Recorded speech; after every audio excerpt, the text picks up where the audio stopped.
Nityanandam, this is Ma Nitya Muktikananda, and I take immense pleasure and uh, and a beautiful space welcoming one and all to this amazing session where we are considering breakthrough ideology regarding our biodiversity. But before we get started, let us start with offering our gratitude to Guru and God, to the Supreme Pontiff of Hinduism, Bhagavan Nityananda Paramashivam. Nityanandam Paramasukhadam Kevalam Jnanamurtim Dvandvatitam Gagana Sadrisham Tattvamasyadilaksham Ekam Nityam Vimalamachalam Sarvadi Sakshibhutam Bhavatitam Trigunarahitam Satgurum Tvam Namami.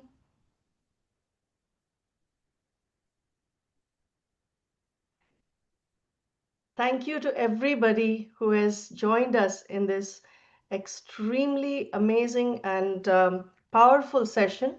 The topic for today is Conscious Ecology, Kailasa's Spiritual Renaissance for Biodiversity and Planetary Harmony. We are extremely grateful to the Supreme Pontiff of Hinduism, Bhagavan Nityananda Paramashivam, for his eternal guidance and breakthrough ideas and implementations that has led to this presentation today. We are so happy to be partnering with the UN General Assembly and the Science Summit that is happening right now for giving us this opportunity and a platform for bringing this presentation of our contributions to the idea of how to bring a difference to biodiversity and planetary harmony. In today's session, along with me, I represent Kailasa's Ishanya, and we are part of a network of global entities that are part of that have been under the guidance of the Supreme Pontiff of Hinduism, Bhagavan Nityananda Parameshwaram, are contributing to the humanity. And my name is Ma Nitya Muktikananda, and I live in Los Angeles. And I have been a disciple of Bhagavan Nityananda Parameshwaram since 2009, and it has made a dramatic difference in my life and the way I live my lifestyle that I have created with His grace and blessings. Along with me, I have Dr. Srilekha and Dr. Srilekha Karthik. Nityanandamma, such a warm welcome to you, and thank you for joining in as one of our panelists. Thank you. And I also have with me Ma Gauri Ram Mohan. Nityanandamma, how are you? Thank you so much for joining in today. Are you able to share, unmute and share? My spiritual name is Ma Nitya Shivananda, and thank you for having me in this panel. Absolutely. Yeah. Actually, I wanted to ask both of you to just give a very brief introduction. You are representing certain entities that have come together for this this discussion. And so, Dr. Srilekha, I would like to ask you to share, a little bit about yourself, and then we'll move to Yes. Marg. Yes, Ma. Thank you, Ma Muktika. It's out of immense joy, pleasure, and gratitude. I'm here sharing the stage with all of you. By the blessings of my Guru, His Divine Holiness, Bhagavan Sri Nityananda Paramashivam, presenting the ancient indigenous knowledge from the Vedas and the Agamas that he has distilled for the betterment of humanity with all of you. By profession, I'm a pediatrician from Bangalore. And like Ma Muktika said, even I was blessed to have met my guru in the year 2009, and life has never been the same again. It's just been such a immense, beautiful, blissful, explosive, expansive journey, and I just can't express it in words. And I'm truly grateful for this opportunity.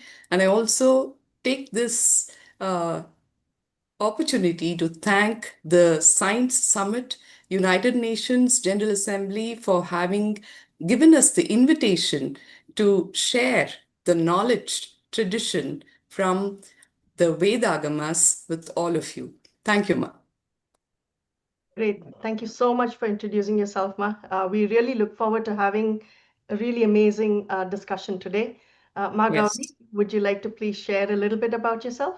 Yes, I am Ma Shivananda, and I have met my guru in 2003. It is such a beautiful journey, and have learned a lot about the Hindu way of life and how it has enhanced my life for the past 20 years is amazing. And I'm part of the one ecosystem. He has created 16,000 ecosystem all around the world, Kailasas, now we call it. And I'm part of the ecosystem in Ohio. And so it is where we practice all these lifestyles and benefiting from it.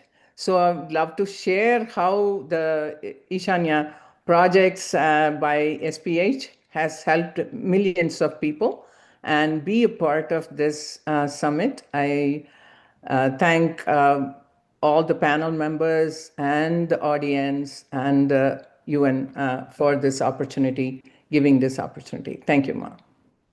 Thank you so much. I really, really look forward to having groundbreaking discussions today. And let's make a difference to those who are here, who've taken their time and are part of the discussion today, and for those who are watching us online through our channels on Nityananda TV and through Kailasa Los Angeles. So there's a whole lot where people are watching us, and we hope to make a big contribution.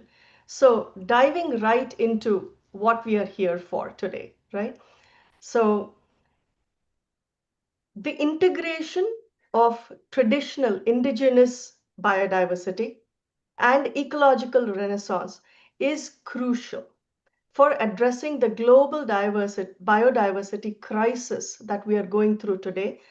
The indigenous knowledge, which is deeply rooted in the cultural, in the spiritual, and the social fabric of all of our communities, offers a very unique set of perspectives and practices that can inform and enhance conservation strategies.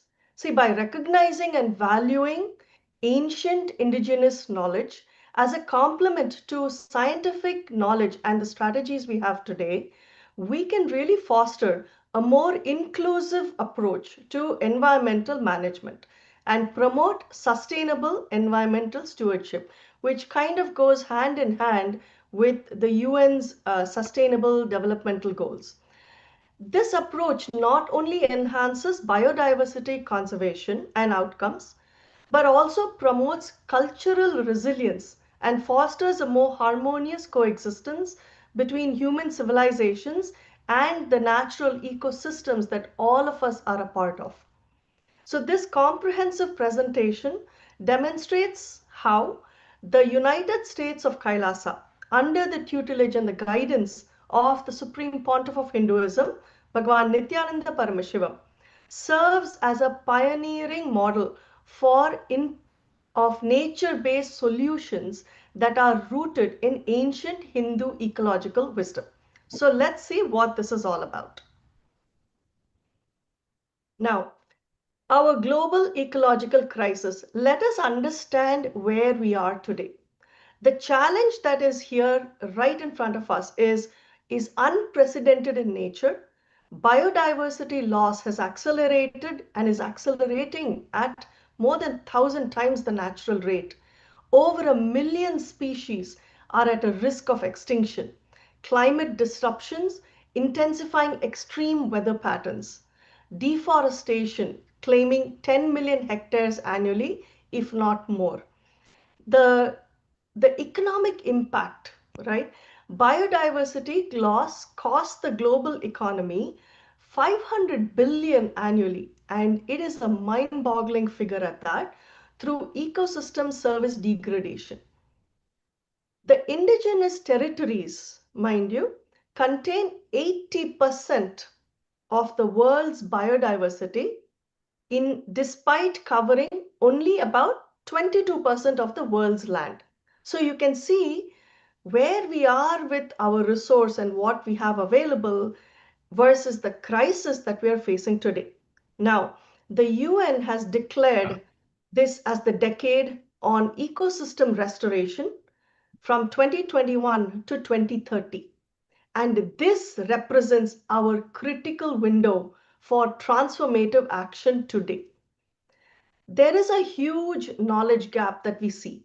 Despite technological advances, we lack the holistic understanding that the indigenous systems provide from time immemorial. So why have we lost it, or why are we not utilizing it today? So these technological solutions, what we have today in the form of technology and science, do offer temporary relief. But if you truly want a lasting answer, it is existing in the indigenous wisdom systems. The combination and the amalgamation of these wisdom systems with today's technological solutions is going to be the way forward for all of us. Now, we talked about our Guru, Bhagwan Nityananda Paramashivam, the Supreme Pontiff of Hinduism. So let us just share a little bit about the being, the person who is the forerunner in reviving all these strategies. He leads the revival of ancient indigenous Hindu ecological wisdom through the restoration of temple ecosystems as biodiversity sanctuaries, revival of Vriksha Ayurveda, meaning plant-based medicine, and traditional agricultural sciences, establishment of the United States of Kailasa, which is currently the only Hindu nation in the entire world today, as a living model of spiritual ecology. Creation of the United Ancient Indigenous Enlightened Nations Alliance, which you will learn more about in a few slides from now. The initiation of millions into vegetarianism and zero waste lifestyles through the Ishanya project. Under his able guidance, the indigenous Hindu ecological knowledge is being very systematically applied to address contemporary environmental challenges. Let us see how. We are now going to hear directly from the Supreme Pontiff of Hinduism in his own words. What is it that we need to be aware of? To the world, the views, Kailasa's views and suggestions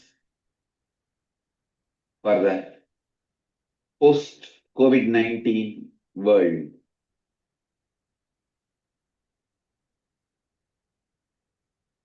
Hindu solutions. First thing, all Hindus should understand, even though we are not reason for the problem, we Hindus should take the responsibility to find solutions, because from the time immemorial, Hinduism is a religion, tradition, continuously, immensely contributes to the world by finding solutions for every crisis humanity faces. Every crisis humanity faces, Hinduism found solutions. So, as you are hearing the Supreme Pontiff of Hinduism, Bhagwan Nityananda Parameshwar, share that along with the indigenous scriptures from Hinduism, animal-based food economies, and we'll hear more in a little bit, animal-based food economies and chronic consumerism that focus on consumption rather than sustainability are harmful. So let us hear a little bit more from Bhagwan as he shares deeper insights on this.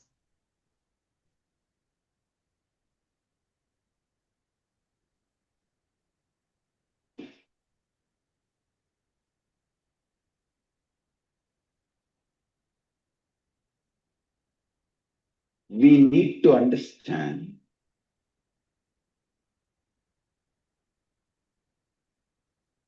we really need to look internalize. Too many deluded decisions we have taken, deluded conclusions we have arrived, deluded cognitions we are carrying.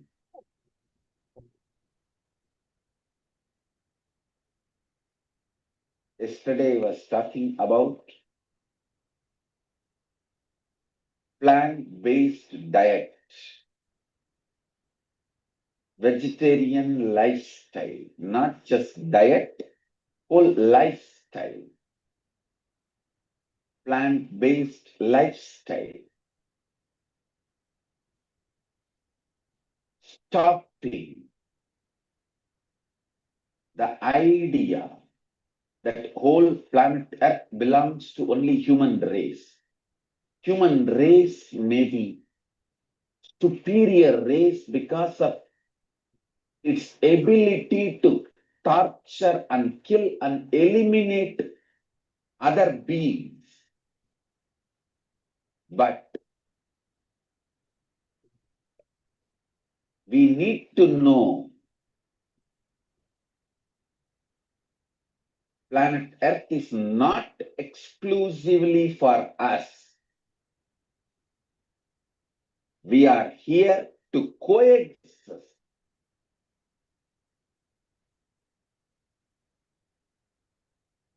Since the civilization, human civilization started,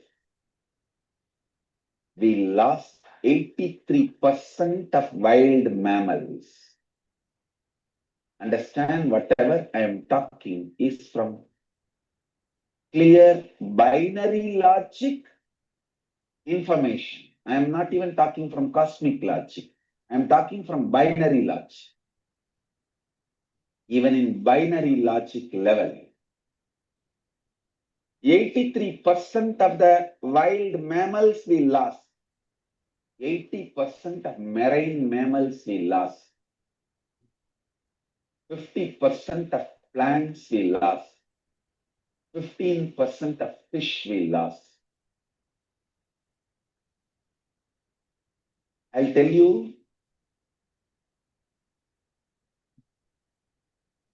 animal-based lifestyle, just for our small luxuries, comforts, taste bud satisfaction. We are ready to torture and kill animal. Fur belongs to them, not this body. You can't remove fur from their body and use it on your body. You can't torture and kill and eliminate.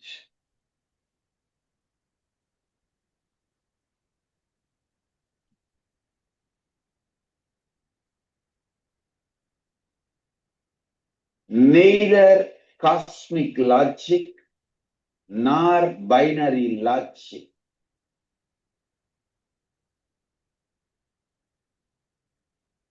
allows us to conclude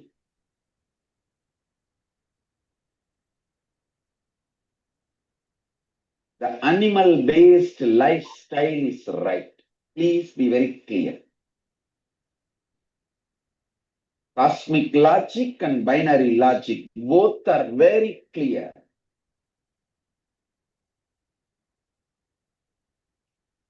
Meat-based diet or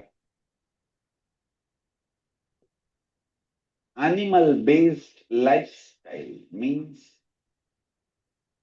using animal products for your comfort, luxury, in any form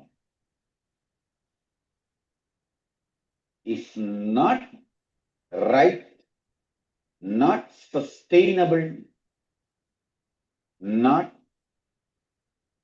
the right way to exist for a long time. We are deluded with our extreme greed and selfishness.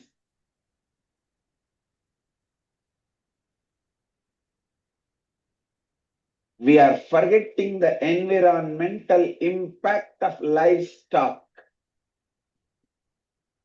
The environmental impact of livestock, whether the water, fresh water needed, or the planet's land surface occupied by the livestock industry, the national water footprint in the US alone, and human-induced greenhouse gas emissions due to livestock, pastures and rangelands have been degraded due to overgrazing and erosion in every level.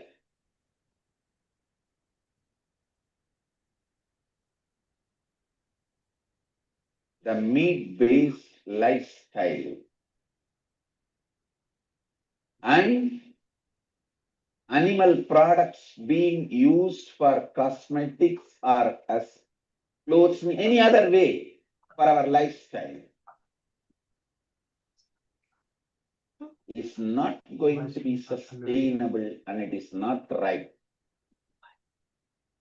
As per binary logic and as per cosmic logic, both level.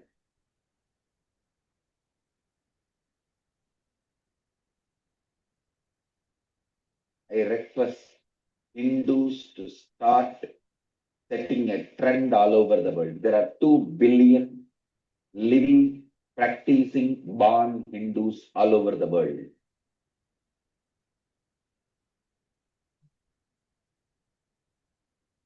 I request all of you, living, practicing, born Hindus, first let us set a trend. On that note, that is actually a clarion call, and I had shared, right? The animal-based food economy and chronic consumerism that focuses on consumption rather than sustainability is bound to be and is showing to be harmful to our planet, to our biodiversity. Key now for us to internalize is that we have to focus on the shift from consumption to sustainability. Now, how do we make that happen? To make that happen, one of the first things is, as Bhagavan Nityananda Parameshwaram had shared, it is how you look inward. It is the inner space and the cognition, the conscious awareness. So what is this connection that we have between spirituality and ecology? What is that ancient connection that actually exists that is going to be helping our biodiversity, the flora and the fauna, thrive and expand? So there are 3 concepts that are part of the indigenous Hindu scriptures and the traditions. the knowledge base. So one is the concept of Bhumi Devi. Now, Bhumi Devi is Mother Earth. Mother Earth we consider Earth as a divine entity. It is recognized as a sentient divine being in Hindu cosmology. We worship Bhumi Devi. So we take care of her, we offer our gratitude, and we worship her. Then we have Dharma. It is the cosmic responsibility to maintain harmony between all the life forms that exist in the cosmos today. And then Ahimsa. I'm sure every one of you has heard about Dharma and about Ahimsa. Ahimsa is non-violence. It is how we are working on a space of having non-violence as our attitude, our lifestyle, the context we hold towards every being that exists in the fundament to create the fundamental ecological principles. Now, Hindu traditions view environmental stewardship not merely as resource management. We don't look at everything as, oh, can I use this? Is this going to be beneficial to me? It is not just a resource, but it is a spiritual imperative. It is a way of life based on the recognition of divinity in all creation. Everything is divine. That is the fundamental understanding. Now, this entire session will explore how Kailasa, or the United States of Kailasa, is showing how to integrate these principles into functioning ecological systems. There is a saying that we have in Sanskrit. It is called Ahimsa Paramo Dharmaha, which means we do not hurt anyone and focus on healing and harmonious coexistence with one and all. And that forms the foundation for our existence and lifestyle. Now, spirituality and ecology. Let us hear directly from the Supreme Pontiff of Hinduism, Bhagavan Nityananda Paramasham, on what spirituality and ecology, how does this connection arise? We will decide to coexist with Mother Nature, Moola Prakriti. We human beings need to wake up to the reality. Mother Nature, Moola Prakriti, is a living being, consciously, independently intelligent, living being. Then we will address the climate crisis from the right point of view. Only understanding from the point of view of karma, climate crisis can be handled and resolved. Never through the maths, but through the principle of karma, cause and effect. Wow, such a profound statement. It's what humanity needs to hear today. Now, let us hear again from the Supreme Pontiff of Hinduism. When we talk about karma, when we talk about dharma, when we talk about ahimsa, how is it that you internalize? How do you understand the concept of that? This happens only when you understand a truth, a deeper truth of life, that you are consciousness, not just matter. And I want to share with everyone, everything that is being shared right now is going to add to the essence of how we are prepared to support, preserve, and protect our biodiversity and our ecology. So let us hear from Swamiji. People who try to rule you, control you, or anyone else who tries to keep you under their control, want you to think you are a matter, just a body, biomechanism, because only then you can be controlled, you can be subdued, you can be just a citizen, social security number. Understand the reality. You are hardwired, you are equipped, fully equipped, absolutely You don't need anything extra from external support outside. You are fully equipped to wake up to the reality. You are consciousness. You are made out of a stuff. You are made out of a material which does not get destroyed when everything else gets destroyed. Wow, simply amazing. Now, based on what we have heard, let us come to this next aspect of Advaita, the, the cosmic lifestyle of oneness, right? So, in the core principle of the indigenous Hindu knowledge system is Advaita, or non-dual oneness. According to the Supreme Pontiff of Hinduism, Bhagavan Nityananda Paramashivam, this profound experience must manifest as a cosmic lifestyle, and this happens across 6 interconnected levels, transforming every aspect of existence. So the first one is, it's called the cognition level, right? This involves a deep intellectual understanding of the non-dual principles. How do you understand, right, that you are me and I am you? How does this cognition exist inside us? Then comes the emotional level, applying of Advaita or non-dualness to one's inner emotional life. You have to feel the space of oneness right from within you so that you are able to radiate that and feel that with everything outside of you. Then comes the social level, the ability to see that Paramashiva or the Supreme Being in every person, which transform which transforms all relationships into sacred experiences. This is social. Then you come to moral. See, the moral, the rules and regulations that we have, it varies over time through centuries. But understand that this is where integrity and truthfulness become paramount, become extremely vital, leading to peaceful and trusting societies. Nityananda, can I request everybody to please mute yourselves? Thank you.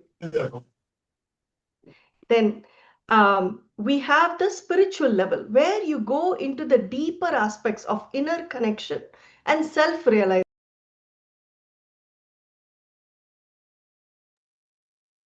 So then we have the environmental aspect where we are applying oneness principles to the natural world and ecology, where the biodiversity around us, the ecosystems around us become one with us.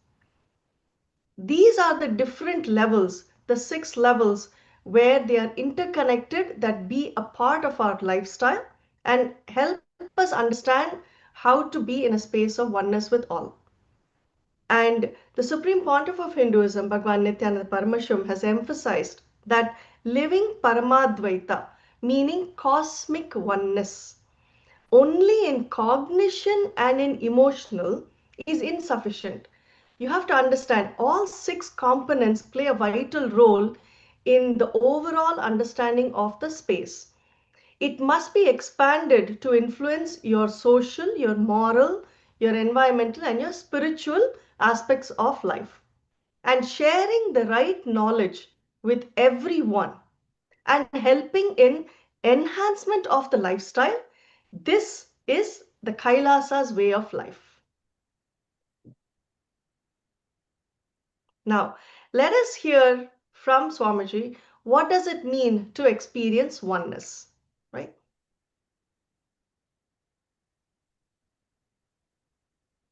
This is the ultimate message from Paramashiva.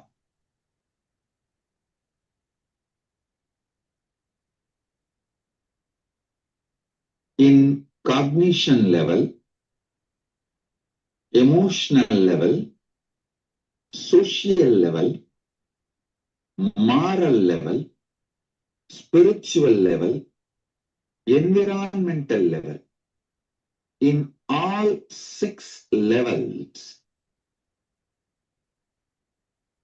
experience Paramatvaita. Listen,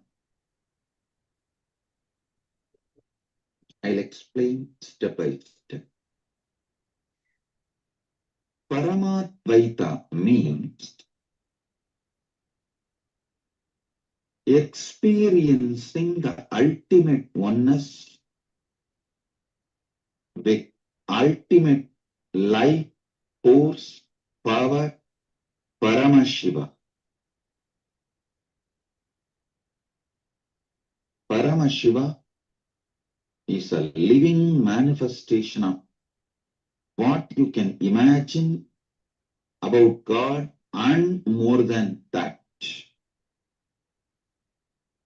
all the manifest and unmanifest and more is Paramashiva. That ultimate Paramashiva's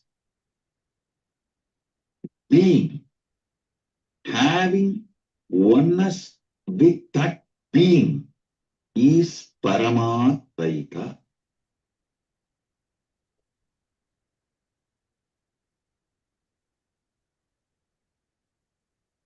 So now that we are learning what it means to establish ourselves with the right conscious understanding and the space of oneness with everybody around us, every living being in this cosmos, let us now see how does this session flow to help us articulate the knowledge through we are reviving the indigenous Hindu wisdom, how we apply these principles in modern conservation practices. Then we see how that enables us to have sustainable living and nature-based solutions. Kailasa's eco-communities that have been developed in so many countries across the world are standing today as models of climate resilience. And then through this, we also see the global alliances for ecological restoration that are so imperative, so the need of the hour. And through the initiatives that have been developed and established by the Supreme Pontiff of Hinduism, Bhagavan Nityananda Parameshwaram, let us see what those platforms are that are going to enable a better future and a better cosmos for all of us. The United Ancient Indigenous Enlightened Nations and other cross-cultural partnerships are what we're going to look into. And along with this, for all of you that are here and for everyone who is online, we are going to be having interactive discussions. See, it is not just about sitting and listening to what is being shared, but it is about understanding, internalizing, and figuring out how do I apply this in my life? How do I apply this in my ecosystem? How do I apply this as governance? What can I do to support and help? What exactly are those action items that are takeaways that are implementable, right? So we're going to make this an interesting, fun discussion also for all of us to see how together we are going to make this happen. Now, so I invite Dr. Srilekha to share a bit on the next segment of the session, Reviving Indigenous Hindu Wisdom for Biodiversity Conservation. Ma Srilekha? Yes, ma. Thank you, ma Muktika, Nityanandam, everyone. Like now, and you must have realized by now, the whole attempt is to draw from the ancient indigenous wisdom to meet contemporary conservation science to make the world a better place. Thank you, ma, for setting the context. I extend a warm welcome to all of my family here. I say family, drawing from the universal truth of Vasudhaiva Kutumbakam. The whole world is my family. It is with immense gratitude and privilege that I stand here before you today to share this timeless wisdom of the Vedas and the Agamas the sacred source scriptures of Hinduism, revived by our Guru, the Supreme Pontiff of Hinduism, to inspire a global spiritual renaissance, fostering biodiversity and planetary harmony. It's indeed joyful to connect with all of you, people who are here, eager to make a positive impact on our planet and live healthier, more fulfilling lives. I'm excited to share an eco-friendly and scientifically grounded perspective on how indigenous Hindu lifestyle rooted in the Vedic wisdom offers practical solutions to environmental challenge. Not only that, also personal transformation. For all of us in today's world, the first question is, what is it in there for me? When I'm talking about the environment, the change starts from inside. If the environment has to get better, there's obviously going to be a lot of individual transformation, and that is what all of you are going to even get out of this session. We stand here today not just as a representative of Kailasa, but as a voice of one of humanity's oldest continuing civilizations, a civilization that has maintained an unbroken sacred relationship with nature for over 5,000 years.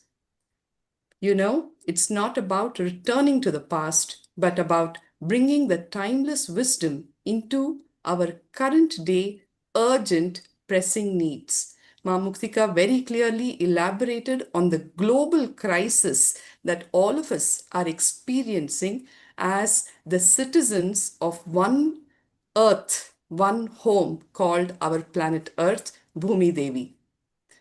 This also comes at a point in time today where we stand at an unprecedented crossroads with the United Nations Environment Assembly, identifying what we now call as a triple planetary crisis. What with the climate change, the nature and biodiversity loss, the air pollution, the waste management, all of that. Now, these are all not distant threats, but are present realities that demand immediate, innovative, and effective solutions. And I'm humble and at the same time proud to tell that United States of Kailasa, that is the revival of the ancient, enlightened, indigenous Hindu civilization, has that solution to provide to humanity. Let me begin with a fundamental shift in perspective that underlies everything that we will discuss today. While modern approach views the environment as a collection of resources that is to be utilized, that is to be managed, the indigenous Hindu tradition sees the Mother Earth, Bhumi Devi, as a sentient, divine being whom we share a very sacred relationship.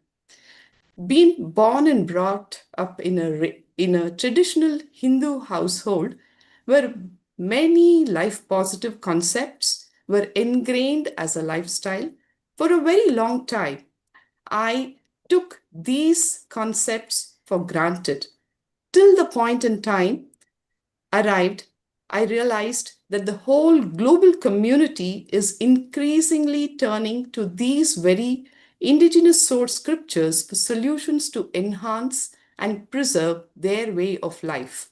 My day commenced in the morning with a reverent prayer seeking forgiveness to the Mother Earth, where I put my hands together and said, Samudra Vasadi Devi Parvatastana Mandale Vishnu Patnim Namastubhyam Padasparsham Kshamasmave. I offered my sincere apologies to the Mother Earth for having stepped foot on her. That is the kind of reverence that we hold nature with in our tradition. Now, this practice is deeply rooted in respect for the divine feminine energy which is embodied by planet Earth. Compare and contrast this to the present day situation. The fast spreading consumeristic capitalistic lifestyle is paving way for a global environmental crisis, all of which is threatening life. When I say life, it's threatening each one of us. Hence, there is a need to revive indigenous wisdom. Let's hear from the Supreme Pontiff of Hinduism about the imperative need of the hour.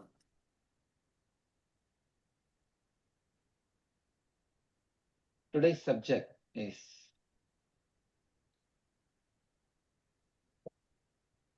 a revival of Vedic tradition. Why is the need of the hour?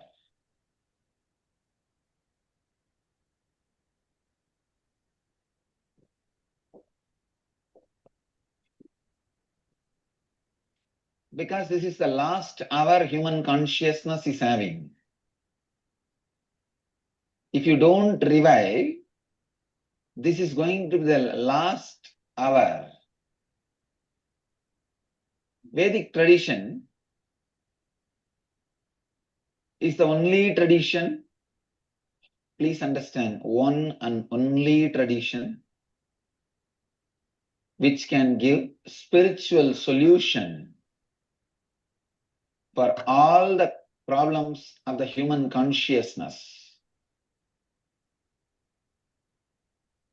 Whether it is the problems of inner world questions and quest like life, death, body, mind, consciousness, or the social problems, peace, unity, love, existing together, coexistence, ahimsa, or the personal relationship level problems, understanding each other, accepting each other, or creating wealth without sucking others' blood, cutthroat lifestyle, consumeristic lifestyle. I tell you, these are the major problems humanity is facing, which really makes us feel. I want to add some more really. Makes us feel this may be the last hour of the planet Earth. Because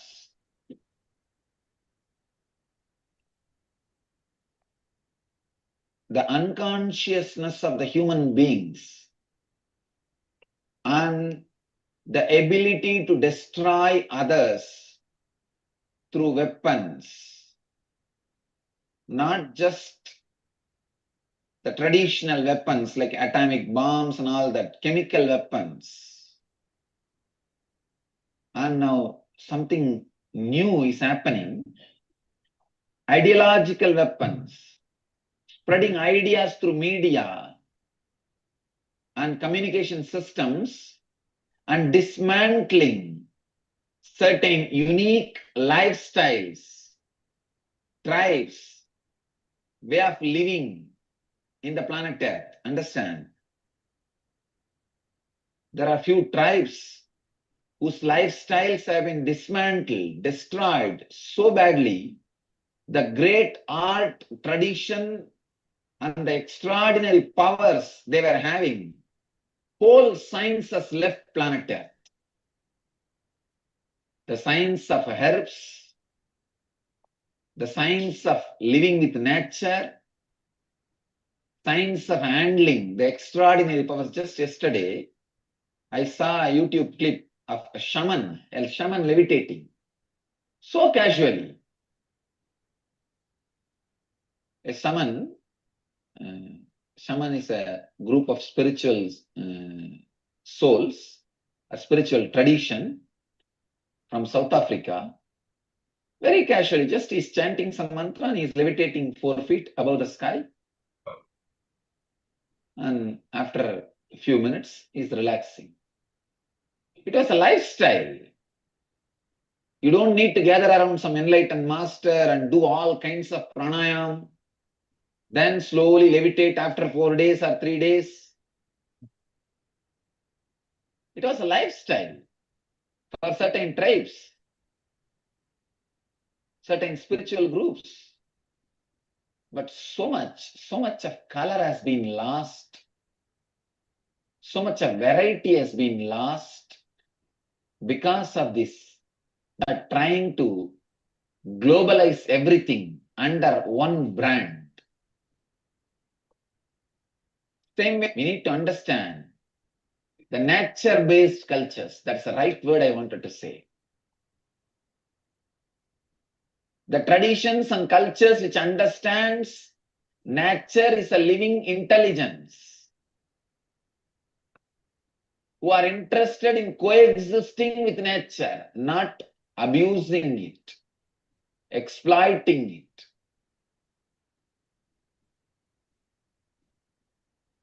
Vedic tradition grew up with Ganges and Himalayas.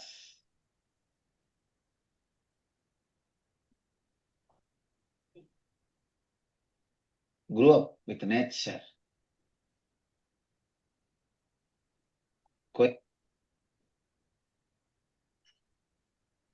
Yes, a beautiful takeaway where Swamiji spoke about the science of living with nature. Living with nature in communion, manifesting extraordinary powers. We all have heard, read, and looked through documents in the Vedic texts as to how enlightened beings, through their inner transformation, they brought rain even to drought-strict lands. In the recent days, we, all of us, initiated devotees and disciples of Swamiji, have been witness to this science of living with nature in communion with nature. The Gurukul Balasans, who are the kids studying in the Nityananda Gurukul at Adi Kailasa, Bidadi, consistently manifested rain by performing Rudra Homa in a 10-acre land exclusively around the temple. Not only that, on the World Environment Day in the year 2017, many of us who have been initiated by Bhagavan even manifested rain globally across 108 locations. This is not mythology, it is not some fantasy of the past, but it is a reality and a possibility that exists for human beings when we evolve internally. When there is an inner transformation, it is definitely going to reflect on the planet Earth. Now, let's journey together through this timeless knowledge, the living heritage of Vedic ecology, to see how it has been revived, preserved, and applied to create a sustainable future. The Atharva Veda states, Mata Bhumihi Putroham Prithivyaha, which means the earth is our mother and all of us are her children. The very first component of this heritage is the knowledge system. Thousands of years ago, the Hindu sages have documented intricate details about nature in the sacred texts were not just spiritual guides, they were like the encyclopedia of ecological knowledge. They laid out in detail practical methods for protecting forests, managing water resources, and also safeguarding the countless species of flora and fauna. All of this came from a very deep understanding of how ecosystems work, all written long before what modern science came up with terminologies like biodiversity, conservation, all of that. Now, these ancient texts show us how to live in harmony with nature, ensuring that the planet Earth thrives for the generations to come. What is lived is what lasts. We did not limit this wisdom to stay locked in our ancient books.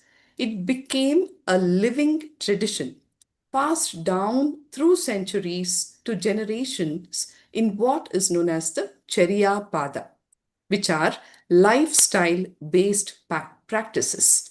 Swamiji elaborately explains Charya Pada to start living, radiating enlightenment. All of you who are interested in knowing more can always go and log into YouTube, where all of this knowledge is free, available for each of us to start applying and living in our daily life.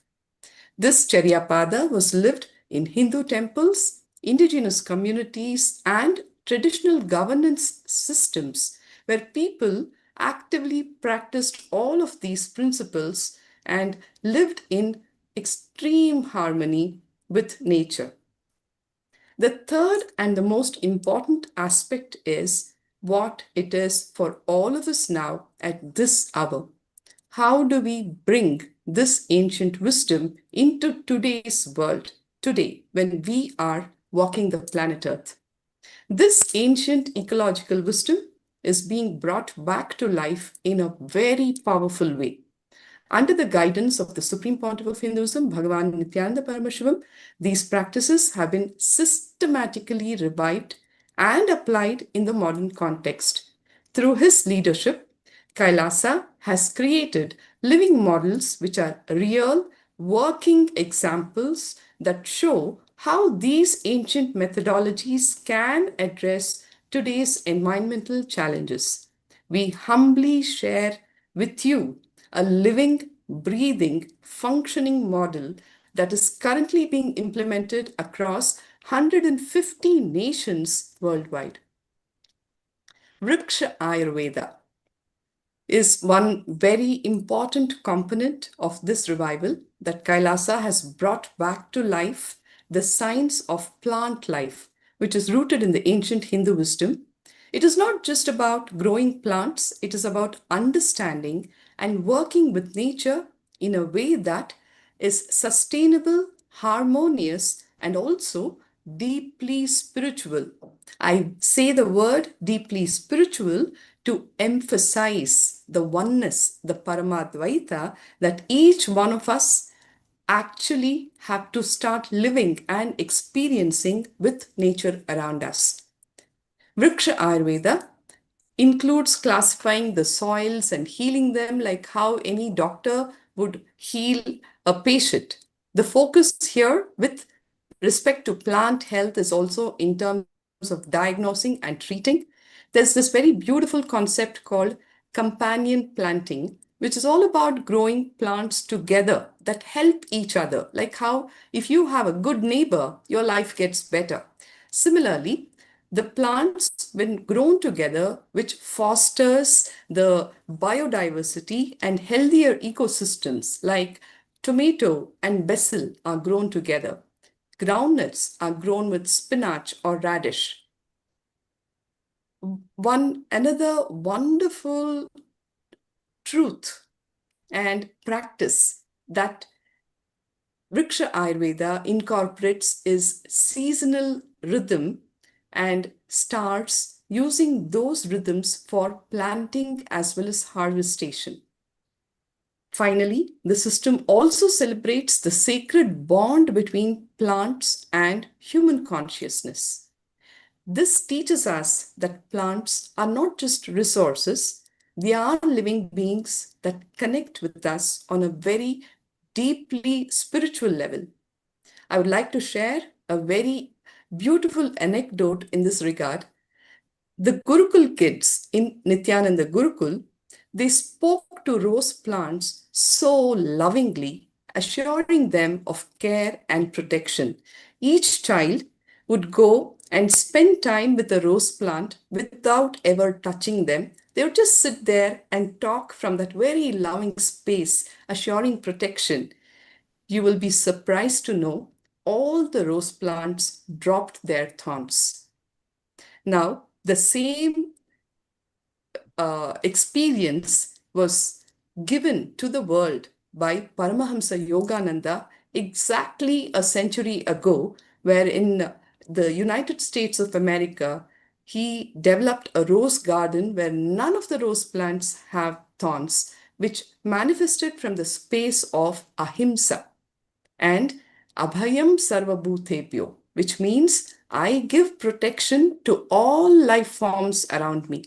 You can see the pictures of this science at the various Kailasas in Bidadi and Rajapalyam, where children have demonstrated the science of living with nature. Next, ma.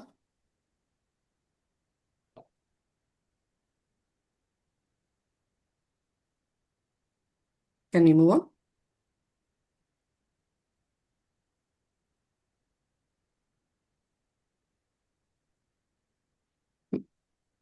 Yes. Traditional Hindu temples are not just places of worship, but they are designed as ecological sanctuaries, what we call as temple forests. The term is Kovil Kadu and Devara Kadu, sacred grouse. They are sophisticated biodiversity conservation systems that have protected endangered species for thousands of years. The traditional sacred forests, protected through spiritual reverence, created undisturbed wildlife habitats. Also, the water bodies associated with these places in the form of temple tanks and sacred waters protect the aquatic ecosystems and ensure water security. The revival of all these aspects, Devarakadu, Kovalkadu, the water bodies, have all happened as, as a living heritage in Kailasa, which has restored dozens of these ecosystems, demonstrating the effectiveness of climate resilience.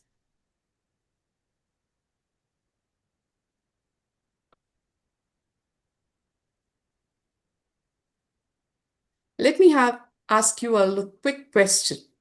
Have you ever seen a place, say like a forest or a temple garden, that felt so alive and sacred? What do you think made it so special? I would like some responses from the audiences.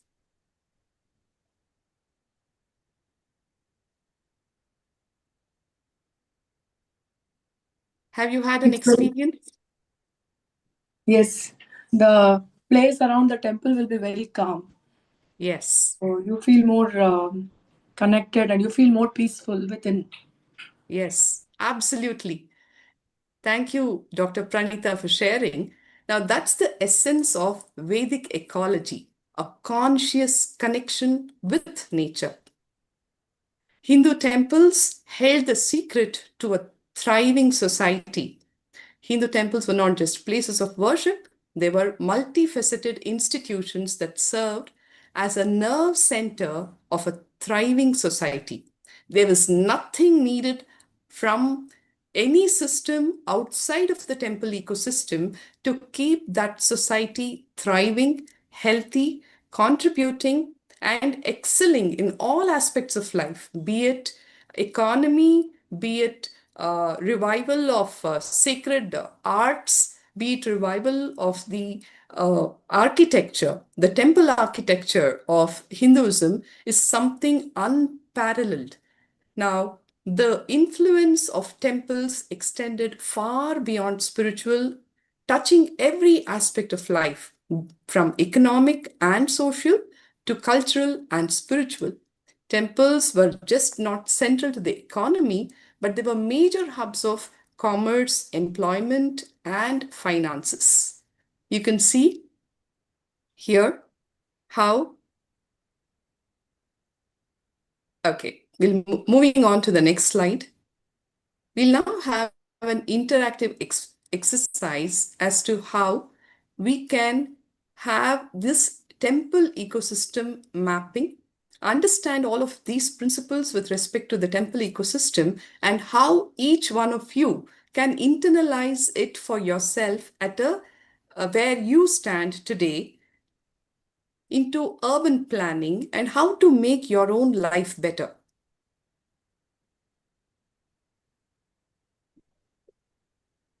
Yes, Dr. Srilekha. So I think this is a great time to ask everyone um, Yes. that when you think of a temple-based ecosystem or a consciousness-based ecosystem, what do you see around you? What do you like and what do you see it that it supports? Would anybody like to share?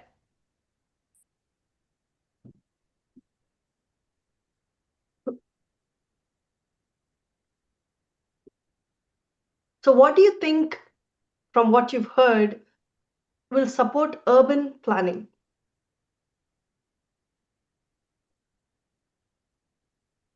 It's like Nityanandam. It is like a disciplined way of living. That's what we observe when you follow the temple way of living. In a home also we make that discipline. A disciplined way of living happens. Wonderful. Fantastic. That's actually great observation. Yes.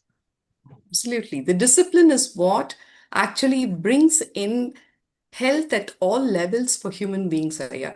If you have visited some temples, I personally have been blessed to be in close touch with the people who have been serving temples for many generations. And it is so beautiful to see, even though they are 80, 90, every day in the morning they are up, alive, and raring to go to be there in the temple to provide all the services, whether it is the rituals, the worship of the deities, preparing food for the hundreds of people who are going to come there for darshan and annadan. It is so exciting to see the elders of the community being such an active part of the ecosystem and contributing to a peaceful world and a healthy life for their own self. Just imagine, as a doctor, I can tell you, being healthy is the greatest gift that you can give yourself and to your children as well.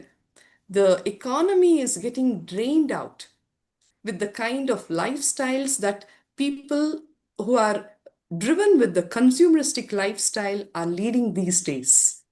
That's a very beautiful point, Aya, that you brought up. Anybody else would want to share more? And also, How I do would you? like to share also one more thing I observed, Amma. What we call as Sandhya Vandana or Sandhya Kala, the shifting of from night to day. Hmm. Usually, the temple-based system was very active in that stage, where from night to daylight, from Hmm. darkness to daylight, we move that the environment moves from darkness to daylight. So the temple-based system, if we that's what I observed. What we when we practice that, getting up early in the morning and passing through the Sandhya Kala, Yes, Aya. the whole day That becomes is so different. right. Yeah. That's so right. Actually, we have enough studies to demonstrate the positivity on individuals and the planet just by rising up in Brahma Muhurta. That is exactly what you're talking about. Yes. Yes. Yes. In fact, I want to share, when we offer the rituals, when we offer the pujas, when we're talking about urban planning, see the kind of plants, Mm. trees, bushes that are grown around the ecosystem, in the ecosystem, to support. We grow, medicinal plants like tulsi, right? The Indian basil. We grow flowers that are, meant for offerings, which bring a lot of color and, the aspect of being alive that comes around the ecosystem. It enables us, I think, to plan things around in that ecosystem, whether it is how the water is channeled, what kind of plants do you grow around. Based on that, even the animals that come, whether it's like the ducks or whether it is different animals that come and reside in that ecosystem, comes because there is a supportive ecosystem that is happening, right? So you have little bugs or worms, and then you have organic agriculture that becomes part because you offer the best of the best food in the ecosystem. So you want to grow organic crops, that, in many of our Kailasa ecosystems that we have done, where we've grown corn or whether we've grown, a variety of vegetables and herbs that we use in daily life. And all that Absolutely. gets planned as part of the urban planning. Absolutely, Ma. As a doctor, I would even want to say the medicinal gardens that we grow in temples are literally like the pharmacies of nature.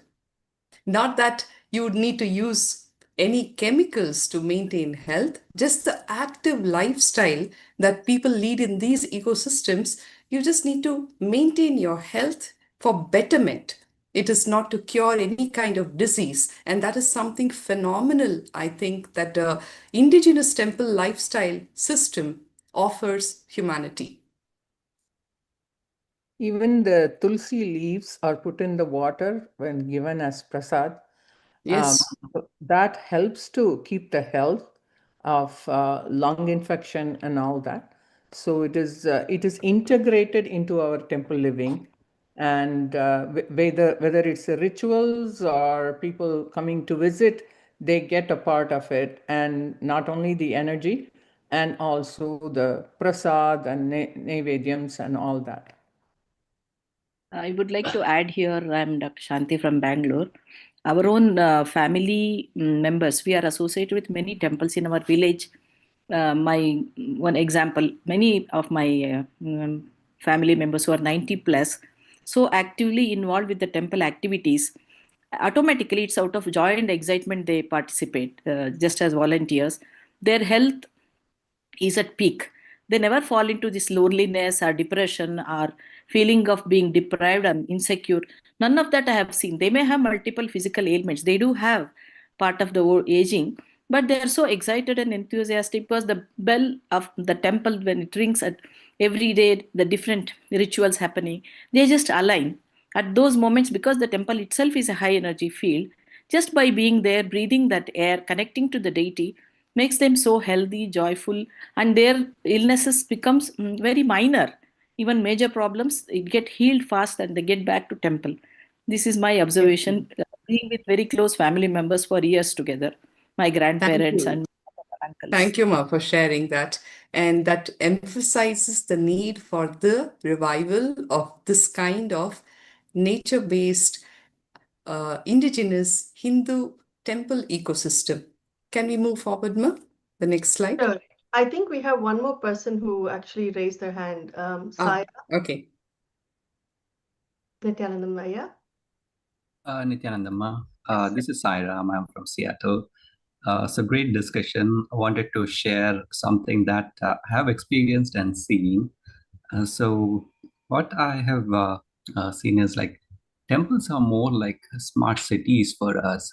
So there have been like many kingdoms that have been established around the temple. So it becomes like a complete ecosystem which provides uh, right from like education to food to things that are needed from like medicine, economy, and all those things.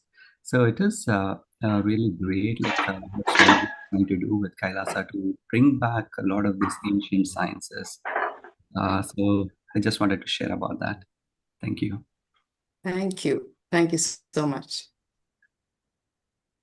Yes, Ma. The next slide, please.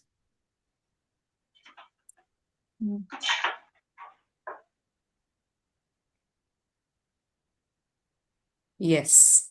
So, moving forward, under the guidance of His Divine Holiness Bhagavan Nityananda Paramashivam, Kailasa is bringing this ancient wisdom back to life, turning philosophy. For many of us here, you may be thinking, how is this really going to happen? It's not just philosophy, it is Kailasa has become the living model to demonstrate to the world that all of this is in action, from philosophy to practice. We have created living laboratories that show how these time tested practices work in our modern world. And let me share some incredible examples of what Kailasa has revived. 600,000 plus Vedic rituals for ecological balance is what Kailasa has performed to restore balance to the ecosystems These rituals are not just ceremonies, they are conscious acts that align human intention with nature's rhythm, fostering harmony. Kailasa has revived dozens of sacred groves, protected forest areas around the temples that are now thriving as biodiversity hotspots. They are home to native plants, animals, and even rare species, acting like mini sanctuaries for nature. 300 plus acres of land have been restored as biodiversity plantations. Across the Kailasa temples, ancient water harvesting systems like ponds and lakes have been restored. Now, these systems capture the rainwater, they recharge the groundwater, and keep the ecosystems hydrated even in dry regions. Kailasa has established seed banks that protect thousands of native and heirloom seed varieties. These seeds ensure that the future generations can grow resilient, diverse crops, safeguarding the food security and biodiversity. 1008 plus medicinal plant species have been restored by Kailasa's initiatives. Kailasa also combines spiritual practices like rituals and conscious farming with modern conservation science. Now, this creates a unique consciousness based approach that enhances conventional efforts, making conservation more effective as well as meaningful. In our continuing efforts to revive and preserve this tradition, we have reached a global outreach with 150 plus nations with Kailasa's spiritual embassies. Any knowledge system can be kept alive only when the next generation learns the value of it, learns to value it, and also practice the same. And in this direction, 20 plus million youth have been educated in environmental spirituality.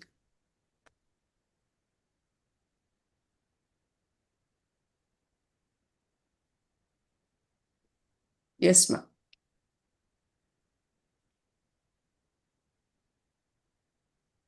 I thank you all for your active participation in this session, and I request now Ma Shivananda to take it forward, sharing the sustainable solutions, nature-based solutions with respect to the Renaissance that's happening. Thank you, Ma Srileka and Ma Thank Muktika you, and Ma. participants. So we heard what is the need of the hour from Ma Muktika and from Ma Srileka, how we are with the temple-based ecosystems are needed for the preservance of the biodiversity. So now we will see, can we go to the next slide, Ma? So now we'll see Kailasa has taken many projects implementing this, and in our day-to-day life we all wonder how we can, living in US, I have been searching where can we have this ecosystem, where can we benefit from this, where we live in technological world, which is like SPH Nityananda Paramahansa says that in technology combined with indigenous principles will benefit the society, but the advertising and social media has corrupted it. So how do we practice in this all over the world in these environments? Kailasa has created communities all over the world, like 16,000 communities, not only in US, in all over the world. So where we practice several things, it's called non-violence, ahimsa. In Hinduism, non-violence is not just by practicing Hindu tradition. It is not non-violence. Ahimsa is called only for not killing the animals, but in not only vegetarianism, it's a way to honor the interconnectedness of all life with alliance with ecological principles. That's what Hinduism teaches us. So the environmental harm and practicing compassion in the purest form. And in Kailasa ecosystem, the connectiveness is practiced through many dietary sattvic food systems, and also we give annadan to many people, sharing the food which is cooked with the energy and mantras and energized by the mantras, and using totally organic vegetables grown in the garden, or if it is in the area, which is grown in the area. That is what is health wise, it is also good. Energetically, it's also good. So ahimsa is practiced that way, non-violence in all Kailasa ecosystems. Now, the cosmic connection, living in alignment with universal consciousness and natural rhythms. So, cosmic connection can be in various ways, that we are connecting with the 5 elements. Hindu system says that we can connect with the nature in 5 elements like water, fire, in all, earth and akash, and in Akash. So in the 5 elements, we do the rituals connecting with the 5 elements. So everyday rituals are conducted in the eco-friendly temple systems. In Kailasa temples also practiced, and also people who are not living in the temples also, they practice this connectiveness by using the daily pujas and connecting with the consciousness. So cosmic connection is also very important in biodiversity. That's what Hindu indigenous system teaches us. So next is vegetarian and organic. I saw in previous speakers talking about how various Kailasas are producing organic food and using the methods and water preserving facilities. All this is created in our Kailasas. Organic food, it's created through our vegetable gardens, using natural resources, not using the chemical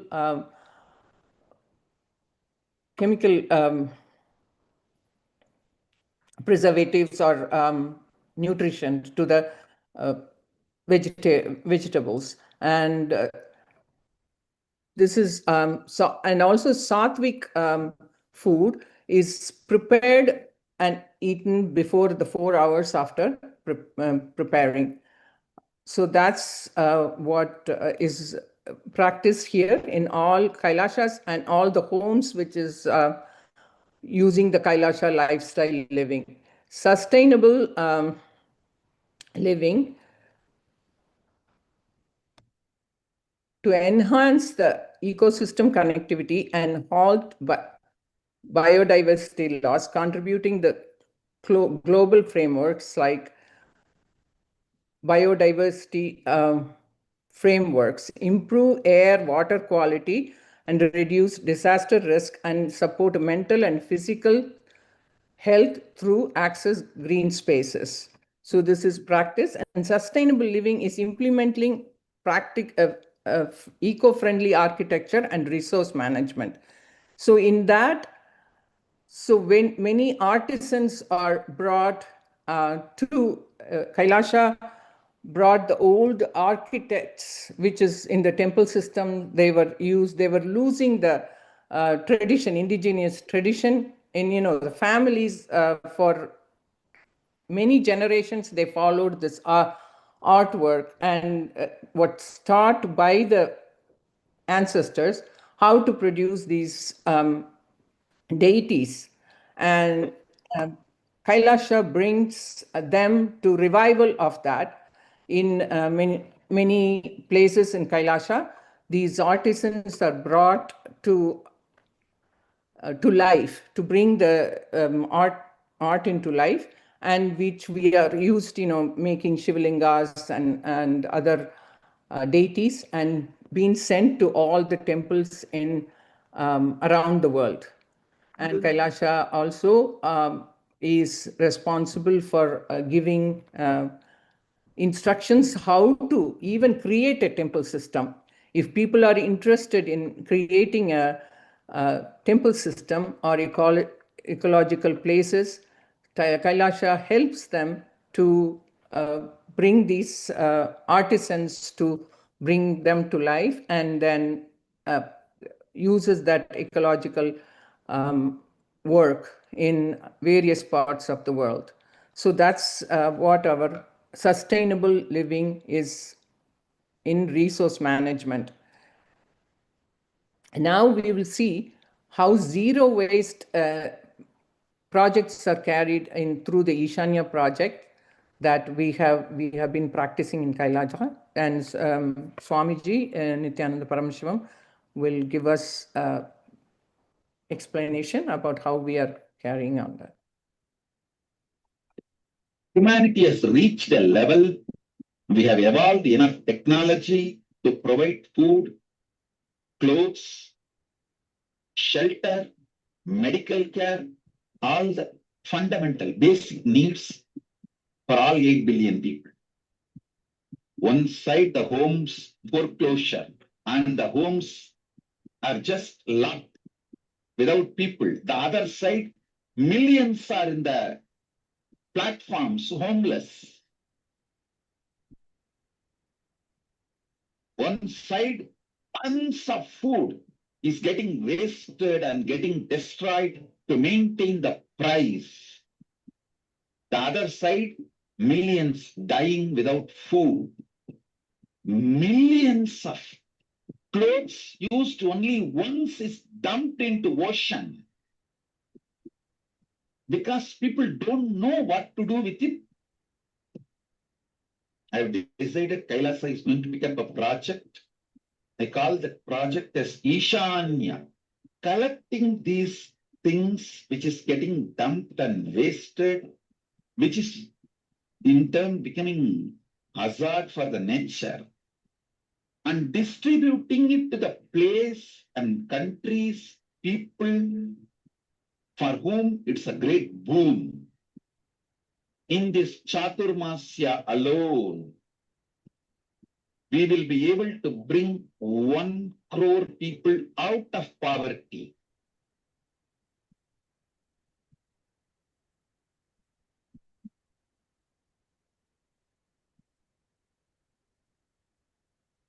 So that you heard how our Ishanya project, Kailasa is carrying. Swamiji has initiated all of us to do that zero waste living as spiritual practice in all our Kailasas. So in that we are having the conscious consumption, purchasing decisions guided by dharmic principle of necessity, origin, and impact. That is Astreya and Aparigraha, limiting greed and living simply, and Astreya, not taking more resources than what we rightfully share. Of course, Ahimsa, we learned about harming nature, animals, and other beings through overconsumption. So in this, Kailasa has taken initiative to collect many unused clothing, and being distributing to the people who are in need, and all over the ecosystems of Kailasa. And herbal self-care. Herbal self-care is like, it is practiced in Kailasa like the neem that is used for brushing.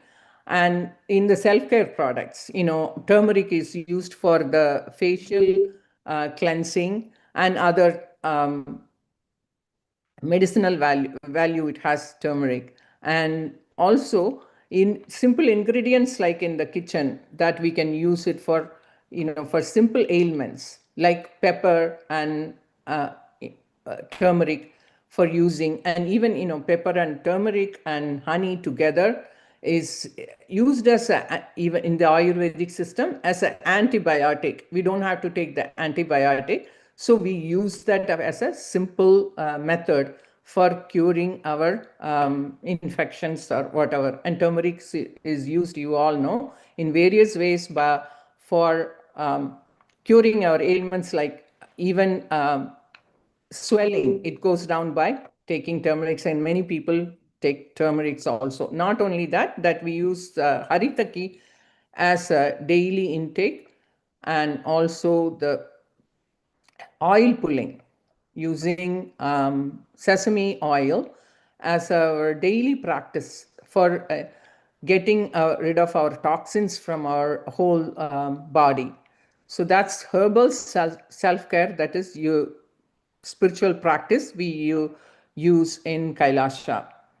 Resource sharing. We share the unused items and food and clothing, prevents waste while serving those in need.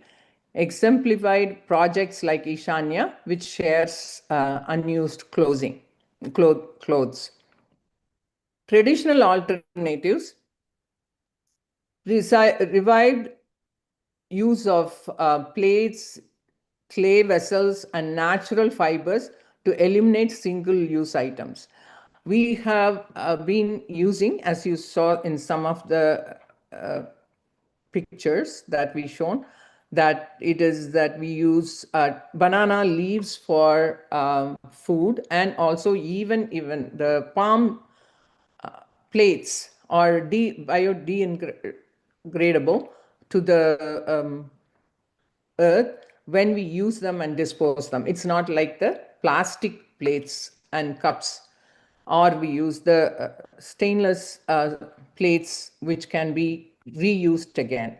So Kailasa practices that way of living, but that's just the single-use items where either can be thrown and becomes a part of the earth. This is the Hindu way of living with the nature. So this is practice. Unfortunately, now, with the modernizing and social media and everything, we go to the more convenient systems, not using the traditional indigenous values of Hindu practices. These, when you grow up, all of us have grown, even it is a practice in India, even now, many places they use the banana leaves as the to eat, and eat with hands also. They don't use plastic spoons or anything to even that connects with the connectivity. Most of the Kailasas, we practice that. So this is, we don't use the utensils for, it is connecting with the food and ourselves with the body and mind and this being. So traditional alternatives are used in the Kailasa Ishanya project. And sacred repurposing, ritualized recycling and composting systems integrated into daily spiritual practice. So like the flowers we use, it goes into the garden again, it dries and goes into the garden, and we reuse them, even the ritual flowers. And other things, the bananas, and in our ecosystem in the Kailasa, we even do the decomposing the waste, and very minimum garbage we throw into the garbage cans, which can be collected and all that. So that is the main problem in many places, because the garbage wastage is used in many ways and not kept into the system. Next is vegetarianism as climate action. Ahimsa in practice. Under SPH's guidance, millions are initiated into vegetarianism through spiritual awakening. to this day, many free millions of people are initiated by Ah, the. ಹೇಳಿ sir, ಹೇಳಿ ಕೇಳಿಸ್ತಾ ಇದೆ. Yes, can you please mute the video? So millions are initiated into the vegetarianism through spiritual awakening. Plant-based diets reducing carbon footprints by 73% per person, which is sattvic food is used all over the world, and under the guidance of SPH. Traditional sattvic food systems revived with modern nutritional understanding. So we use the old recipes, indigenous recipes given to by our ancestors in daily practices with the prasad making and all the other rituals, and energizing them by the mantras and being served to the public, and given free food to whoever comes to our ecosystem of Kailasas. Ancient recipes and cooking method preserving cultural heritage. So Hindu cultural heritage is maintained by following these recipes, which are by used organic food grown in the local areas, and then we use them. So as you can see in this chart, how the Sattvic vegan, how many percentage of people are vegetarian, and we saw before in the charts that how planet Earth is being destroyed 80%. Swamiji in that video clearly showed us that 80% of the mammals are being not there, extinct, because of these things that how we are using the planet Earth for this. So next slide, please. So case study in climate resilient communities, Kailasa eco communities are the living laboratories demonstrating traditional resilience strategies. Indigenous water harvesting increasing groundwater by 40%. So traditional building methods reducing energy needs by 60%. Sacred groves functioning as carbon sinks and biodiversity refuges. Seed sovereignty ensuring food security during climate stress. Local economic systems reducing transportation emissions. Spiritual practices fostering community cohesion during crisis. This is the case study. So now we invite all of you to interactive exploration of dharmic governance. So what can we do to maintain this as an individual? How can you help to maintain this ecosystem in ourselves and in the communities we live? So if you can share your ideas with us, we would appreciate it, and it'll be really informative for all of you. I invite anyone to share. Add to what Mashivananda was sharing, that having heard so much about the context, the knowledge, and the various applications or the urban development that can happen, what is it that comes as a dharmic responsibility in the form of governance, whether as an individual that you tend to do? It is your contribution.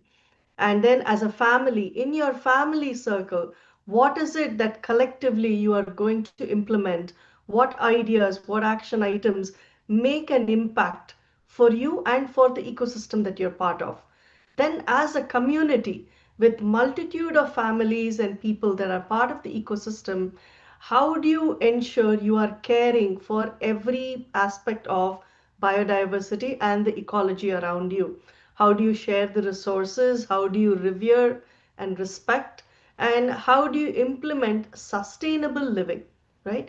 And then as a nation, so from the individual, from the single unit, we are moving all the way to a nation level. and a multitude of nations coming together, where structures are developed that will put into place practices and laws, the legal structures that ensure that our biodiversity, our environment are protected and sustained.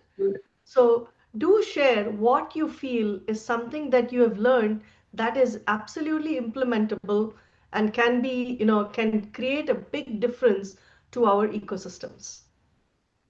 What do you think is that level of responsibility we need to take?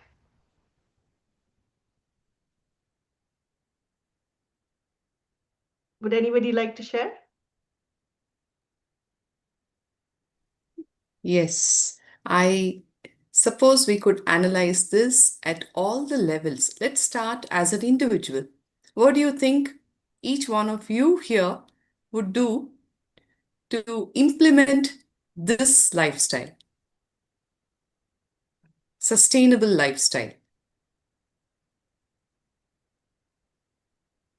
Nityanandam, what I observe is the usage of plastics is very Yes, in Adi Kailas also we never used to use plastics. All the absolutely. items in plastic we used to consciously avoid. So Yes. anywhere you go, there is plastics, which is a mess, which is a menace actually, which is Yeah, actually having health issues also. So consciously being aware that we are not going to use plastics itself can, start in a small way. absolutely, yeah. Right way to start. See, when such big concepts are shared by people, the human mentality is, oh my God, how can I make a difference? That is where we all fall back. The solution is in taking simple steps consciously with awareness to make that impact. We know of so many people. For instance, there is this old lady in one of the remote areas in Karnataka who took up the initiative of planting trees, and she has planted so many lakhs of trees that she was honored by the Prime Minister in the recent award ceremony. Like that, each individual can take it up on themselves, simple small ways to make a difference that is going to cause a huge impact on the planet. Yes?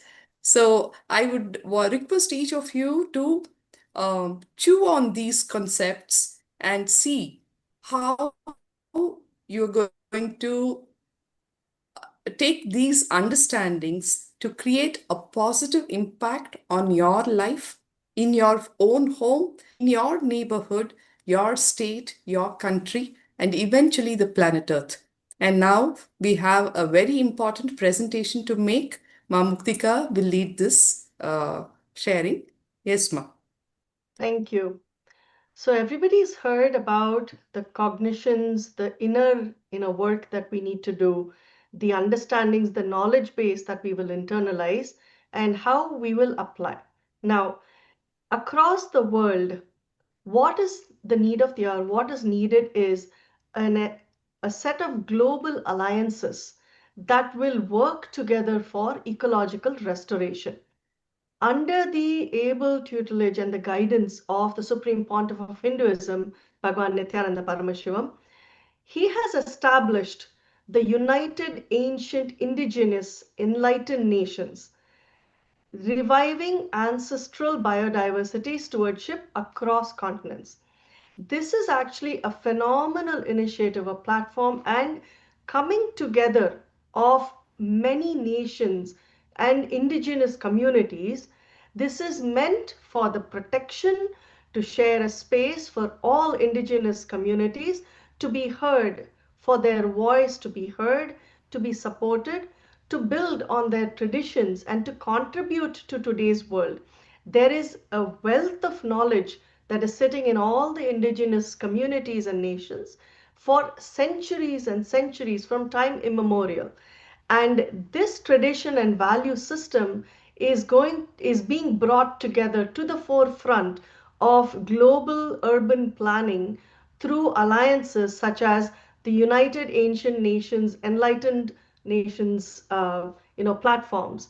And this ensures much more of an elevated way of life for centuries together. So let us see how. All those indigenous traditions have so much to contribute to the humanity and the world. All of them need to be protected. All of them need to be safeguarded. Kailasa is taking up the responsibility of uniting the nations for ancient heritage. So as you've heard, this grand, groundbreaking initiative of bringing together the indigenous nations, indigenous communities, and the indigenous people of the world was established by the Supreme Pontiff of Hinduism to protect, to preserve, and to share all the ancient indigenous traditions to the world. Now, this is a global alliance of wisdom keepers, the ancient, matured wisdom keepers who ensure that the knowledge is not lost. So, established by the SPH, the United Ancient Indigenous Nations is an intergovernmental organization that represents over 160 indigenous member nations and communities worldwide. It was founded to elevate indigenous voices globally. It operates under a charter promoting international cooperation, ancestral wisdom preservation, and sustainable development through indigenous leadership. This intergovernmental organization ensures that it will protect the sacred ecologies that are threatened by industrial development. Industrial development, scientific advancement does not mean losing our tradition, losing our ancient wisdoms that still apply in a very powerful way today. This is meant to document and preserve traditional knowledge, create platforms for indigenous voices to be heard in global policy forums, facilitate knowledge exchange between diverse wisdom traditions, and to develop educational resources that are preserving indigenous sciences. In today's world, because of enlightened masters such as the Supreme Pontiff of Hinduism, Bhagavan Nityananda Parameshwaram, we are seeing that all sacred, extremely vital, critical knowledge is shared, it is protected and preserved today without being lost for the generations to come. This unprecedented alliance recognizes that the indigenous wisdom holds several keys, that means several solutions for our planetary future. So now in this, one of the things that we look into is, as we go along, please think through this. How can ancient Hindu ecological principles be adapted to modern, contexts that are today? The urban science, urban society, how do you involve? Then what is it that stops us? And this is something I want to share about. See, when we talk about what are the barriers here to bringing in the indigenous wisdom to the current day, some of the things we are seeing is social barriers, being ridiculed or made fun of, that oh, these ancient systems don't work anymore.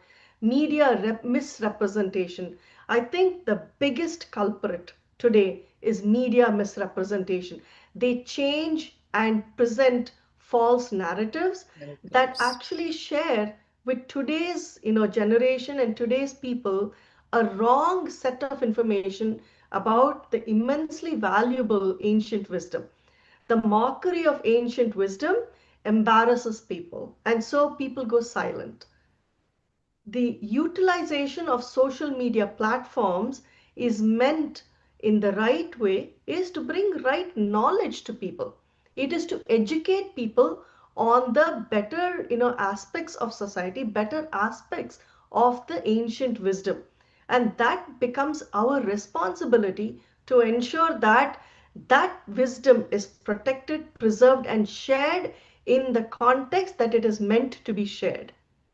So these are things for all of us to think through. And today, science and technology can be utilized. For example, AI. Artificial intelligence has been a phenomenal blessing, and when used right, it can actually ensure that the information, the knowledge systems, the application can be shared with generations together so that the information is not lost, life is better, lifestyle is better, and people live a more harmonious and peaceful and coexisting lifestyle. So the United States of Kailasa has actually partnered through the UAN with many indigenous communities across the globe. And in the Amazon and the Amazonian areas in South America, there is immense amount of value sharing, knowledge sharing that has been happening, such as Vedic plant science. We are all a plant-based or a nature-based ecosystem. And when you come together, you actually bring a fusion of resources, fusion of solutions that are shared with the world that can be used. In fact, Vedic plant science specialists that they meet to ensure they understand what are the different plants, what are the different herbs that can be used that are available across the world, that we have spoken with the Amazonian shamans to document how to create complementary healing systems. This healing is nature based. It has no side effects. It empowers your body to heal faster and better. Then protected areas. How do we protect our flora and fauna? How do those sacred spaces that we hold sacred to us as part of our ecology, part of our tradition, how do you ensure they are protected and preserved? And the knowledge about why it is sacred is shared with everybody. And youth education. The Supreme Pontiff of Hinduism is very, very determined that the youth need to be educated in the right manner. The youth need to be supported and handheld so that as torch bearers, as the leaders of tomorrow, they have the right information available to one live their life in the most powerful manner and to contribute to the economy that they are part of, the ecosystems that they are part of in a very powerful way. Cross-cultural programs, understanding the various traditions, visiting, going and sharing, living in various spaces, understanding the way of life for all the indigenous communities. This has been part and parcel of the learning that has happened to a lot of the Gurukul children that are part of Kailasa. And these programs teach the next generations both the traditional system as well as the modern. So these collaborations are extremely powerful. They show how diverse indigenous communities and traditions can strengthen everyone no matter where they are. And if there are common challenges and problems, solutions are available for us. So this fusion ecology, how do you combine wisdom systems? There are Vedic fire rituals called homas, where the fire energy purifies. It destroys negativism, it destroys everything around you that is negative, and it actually enhances that which is positive. These ceremonies are done to forest protection as we seek the blessing of the divine and merging complementary spiritual technologies. Hindu plant knowledge, as you've seen, and indigenous botany, when you integrate them, you get a very powerful, comprehensive healing set of approaches. Temple architectures and sacred geography. Now, the way the temples and the spaces, the spiritual high energy spaces are developed is based on mandalas or energy centers where the energy of the earth and the energy of the cosmos is at its highest. And that is how, as the ecosystems develop around these sacred geographical locations, the empowerment of people is infinite, I should say. And so these collaborations, they reveal profound parallels in how the indigenous knowledge and traditions worldwide recognize the sacred consciousness of nature. Despite geographical separation, we might be from any part of the world, but when we come together with our traditions, we truly live in a space of oneness. Ecological education. Now, we've seen what needs to be understood, what needs to be internalized, how do we apply it, right? Now, this preservation is very, very crucial because we, all of us here today, and those who have been part of this in the past, everyone plays a very vital role in passing the torch to the next generations, our youth, our children that are part of our ecosystems across the globe. The Kailasa's educational initiatives, this is something that is extremely close to the Supreme Pontiff of Hinduism, Bhagavan Nityananda Paramashivam, and to all of us, I am sure, that how do we ensure our children know the realities, the traditions, and the value systems that enhance their lifestyle and through them the lifestyle of others. So here we have developed the Nityananda Hindu University, and this is training new generations in ecological dharma. So there are more than 10,000 free courses that are available to everyone through Nityananda Hindu University that shares the fundamental indigenous knowledge. Then the Gurukul programs. Gurukul is the education system where children are nurtured, children are educated in the science of life. And the Gurukul programs have been reaching over 20 million youth worldwide. It is such a powerful space. The way you watch your children flower and grow is absolutely amazing.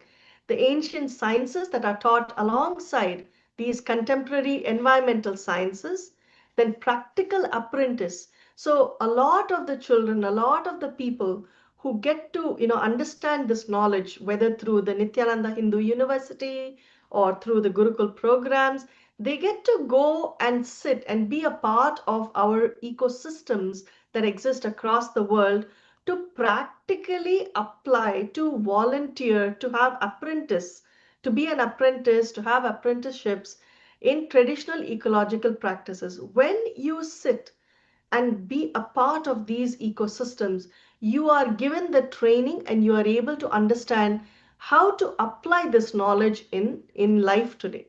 And cross-cultural indigenous knowledge exchange programs are done where through a multitude of the indigenous communities, there is cultural exchange programs where students and several people come be a part of the ecosystems and enjoy and are educated in how to live this lifestyle. Now, these platforms that have been established by the Supreme Pontiff of Hinduism, Bhagavan Nityananda Paramashivam, they ensure the continuity and evolution of the indigenous wisdom traditions. We ensure that nothing is lost. Now, in this, there is spiritual activism, right? Where you talk about the inner transformation that happens. Consciousness, you are consciousness, not just matter.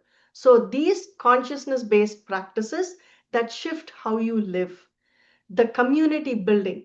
Due to your shift from within, it is how you engage with others around you and build the right community around you. Then the global movement. How do you ensure that the world sees this shift happening? How do you communicate? How do you collaborate? And how do you contribute? When you do this, then there is planetary healing that happens. And the ritual ecology, the rituals, the sacred practices that are part of every indigenous community and nation directly supports ecosystem restoration.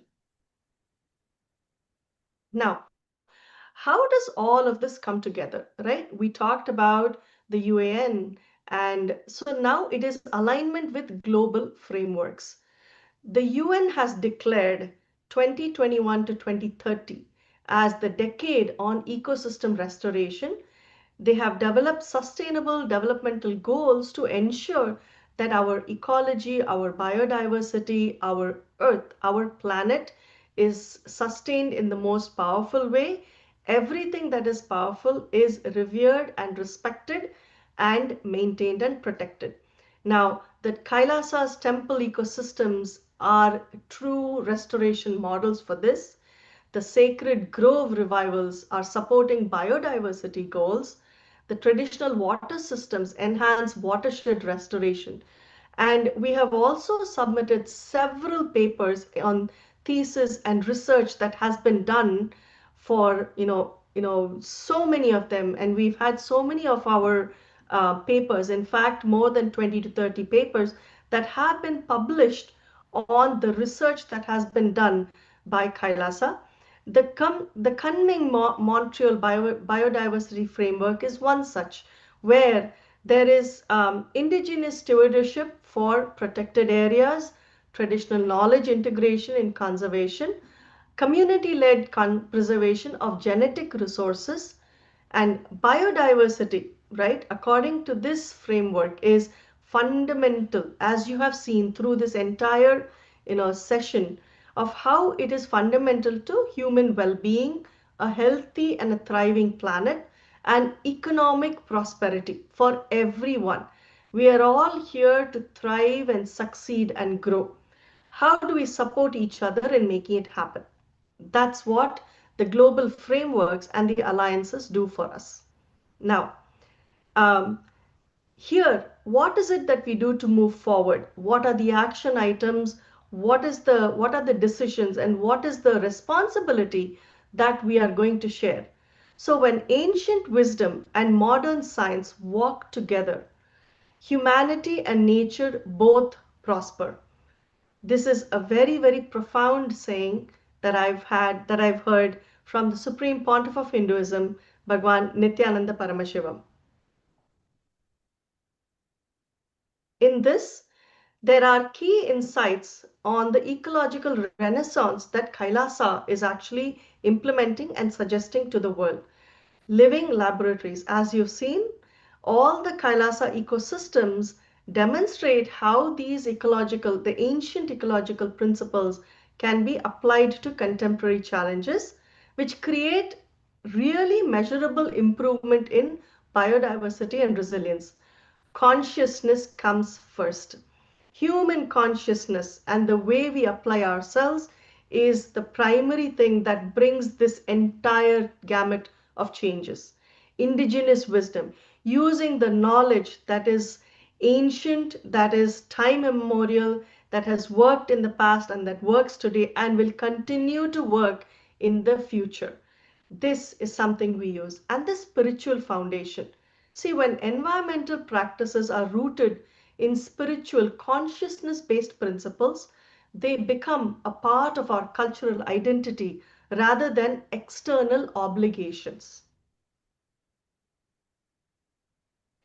Now, I invite every one of you out there, everyone who is part of the session, everyone who is hearing us on YouTube and several platforms, I invite you to engage. I invite you to come on board and be a part of these powerful initiatives. How do you connect? Please visit. We welcome every one of you to come to any of the Kailasa ecosystems to experience the practical application of this spiritual ecology. See how the temple-based ecology, the ecosystems are thriving. See how this is going to make a difference to you and make a difference to your community. Participate in all the knowledge exchange programs that happen through the Nityananda Hindu University. Engage with the Global Peace Ambassadors Network for collaborative projects. Now, where are the Global Peace Ambassadors? With the grace and the blessings of the Supreme Pontiff of Hinduism, Bhagwan Nityananda Paramashivam, we have a very unique and a very profound program that is happening, a summit that is happening for the last several months, where it is under the stewardship of the United Ancient Indigenous Enlightened Nations. And Ambassadors are trained, ambassadors are educated, and ambassadors are prepared for how they can contribute to the universe, how they can contribute to the planet Earth, how can they contribute to the economies they are a part of. They stand as representatives of Sanatana Hindu Dharma and the ancient Hindu indigenous knowledge, and they are training. We train to know how to share with everybody. Access to traditional wisdom through Kailasa's digital library and courses. Please visit our ecosystems also. We have libraries created with a multitude of books that have immense amount of knowledge in them. And all these books have also been put together in the digital library that is available online. It's a wealth of knowledge that cannot be missed. Join cross-cultural ceremonies. Go explore, go experience, go and find out for yourself what happens. And explore partnerships through the United Ancient Indigenous Enlightened Nations platform, through the intergovernmental body that has been established. We welcome all collaborations that make a difference, that help us create a better way of life.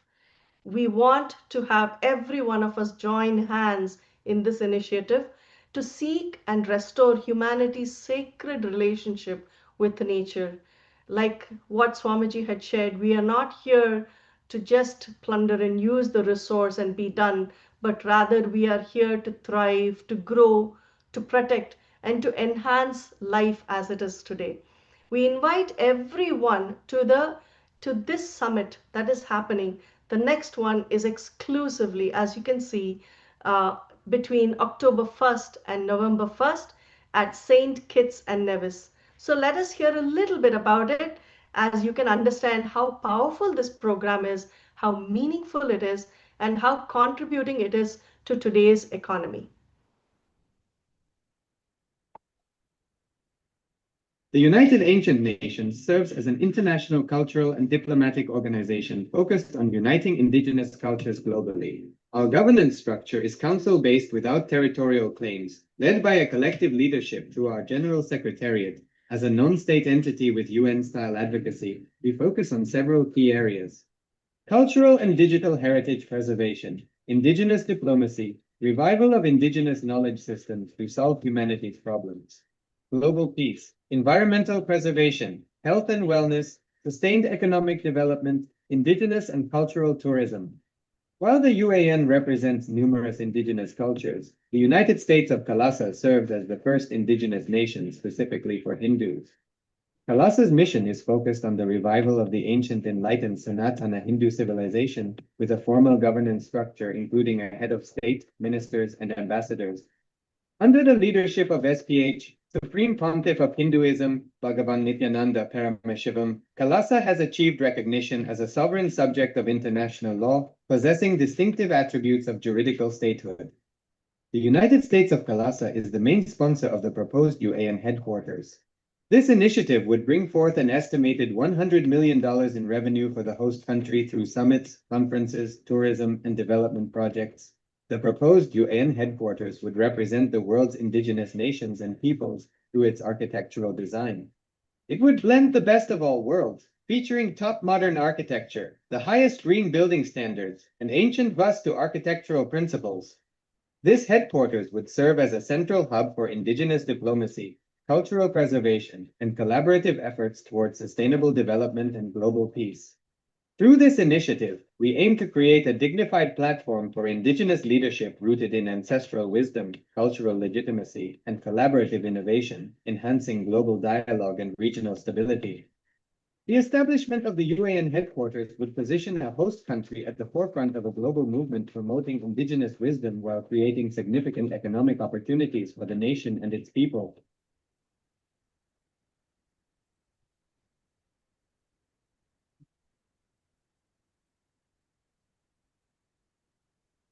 So are we going to see every one of you at St. Kitts and Nevis on October 1st? Let's make it happen. Let us bring in our responsibilism, our part. Let us play our part in training and bringing ourselves up to, up to date with all the indigenous traditions and modern technology, coming to a space of amalgamating both to ensure that we are contributing significantly to the world today. Our biodiversity, our ecologies, our ecosystems around us need us as much as we need them. And that happens from a pure space of Advaita. This core invitation of conscious ecology is a fundamental shift in perspective. And as we say, from separation to oneness, this is the Kailasa way of life. From exploitation to harmonious coexistence, from management to cooperation, from ownership to partnership, from irrelevance to reverence. This is the way of life, and this is absolutely essential for planetary healing to happen. We are now at the end of a beautiful session that has happened today. So happy to have the audience with us. So happy to have so many of you who have taken the time and have, been here with us during this presentation. We hope to have contributed very significantly to this discussion. We hope we are able to stand together and take the steps that are required to create the action that will sustain and grow and protect our biodiversity.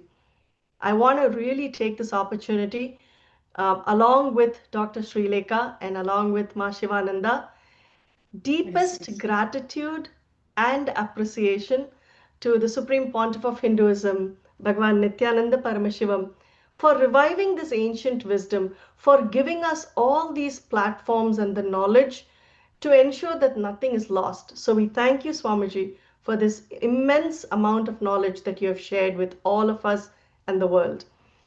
We also take this opportunity to thank and be eternally grateful to the organizers of the Science Summit and the UNGA.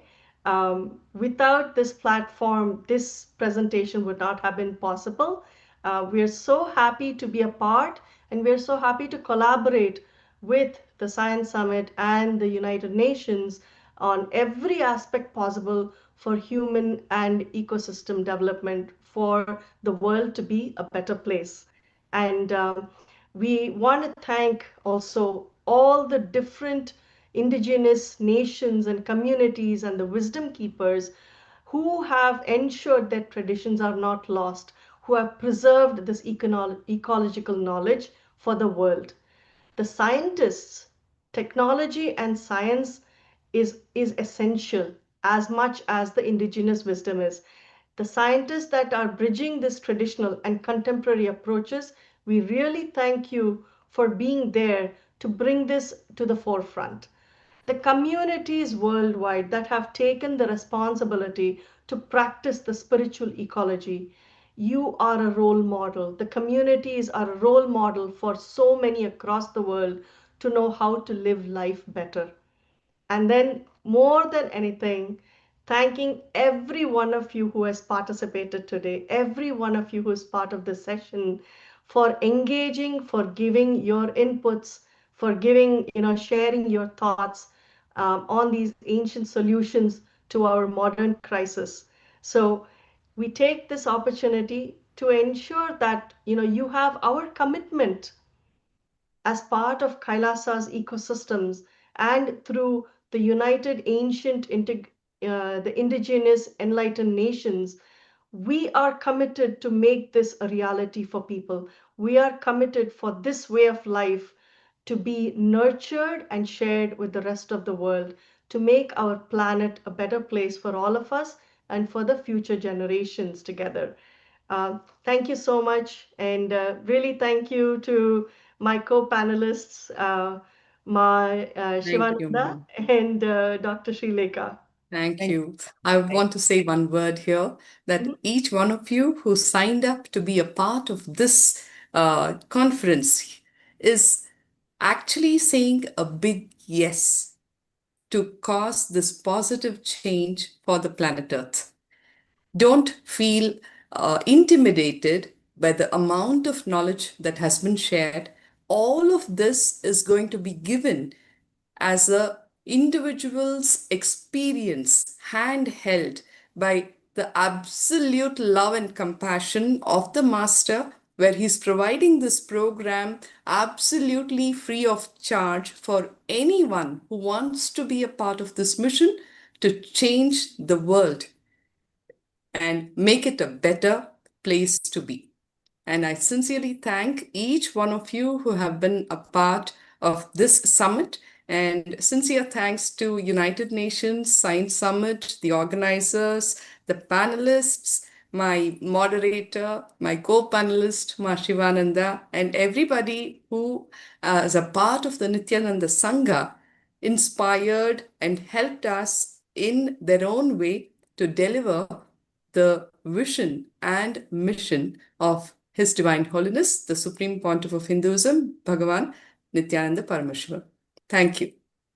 Thank you, Ma. And I also want to thank all of you, Ma Muktika, for a great presentation, and Ma Sri Lekha, Dr. Sri Lekha, and all the people who attended.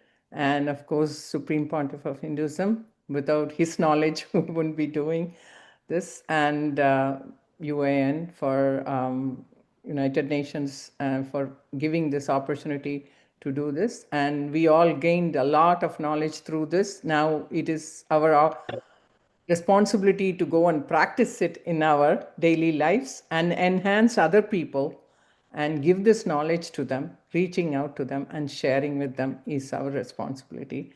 And thanks to all of you and Nityananda. Let us end this amazing session on a very high note and give our gratitude to the Supreme Pontiff of Hinduism, Bhagavan Nityananda Paramashiva, to divinity in all of us. Let us hold our hands together in a prayer mode and share the Purna Mantra. Om Purnamada Purnamidam Purnamidam Purna Purnat Purnamudachyate Purnamudachyate Purnasya Purnasya Purnabadaya Purnadaya Purnamevavasishyate. Purnamevavasishyate. Om Om Shanti Shanti Shanti Shanti Shanti. Shanti. Hari Hari Om Om Tat Tat Sat. Sarvam Bhagavat Shri Sarvam Shri Nityananda Paramashiva Nityananda Paramashiva Padukarpanamastu. Padukarpanastu. Om Om Nityanandam. Nityanandam. Nityanandam, thank you and have a wonderful day, everyone. Thank you. Nityananda. Thank you. Nityanandam. Nityanandam. Nityananda. Nityanandam, everyone. Thank you.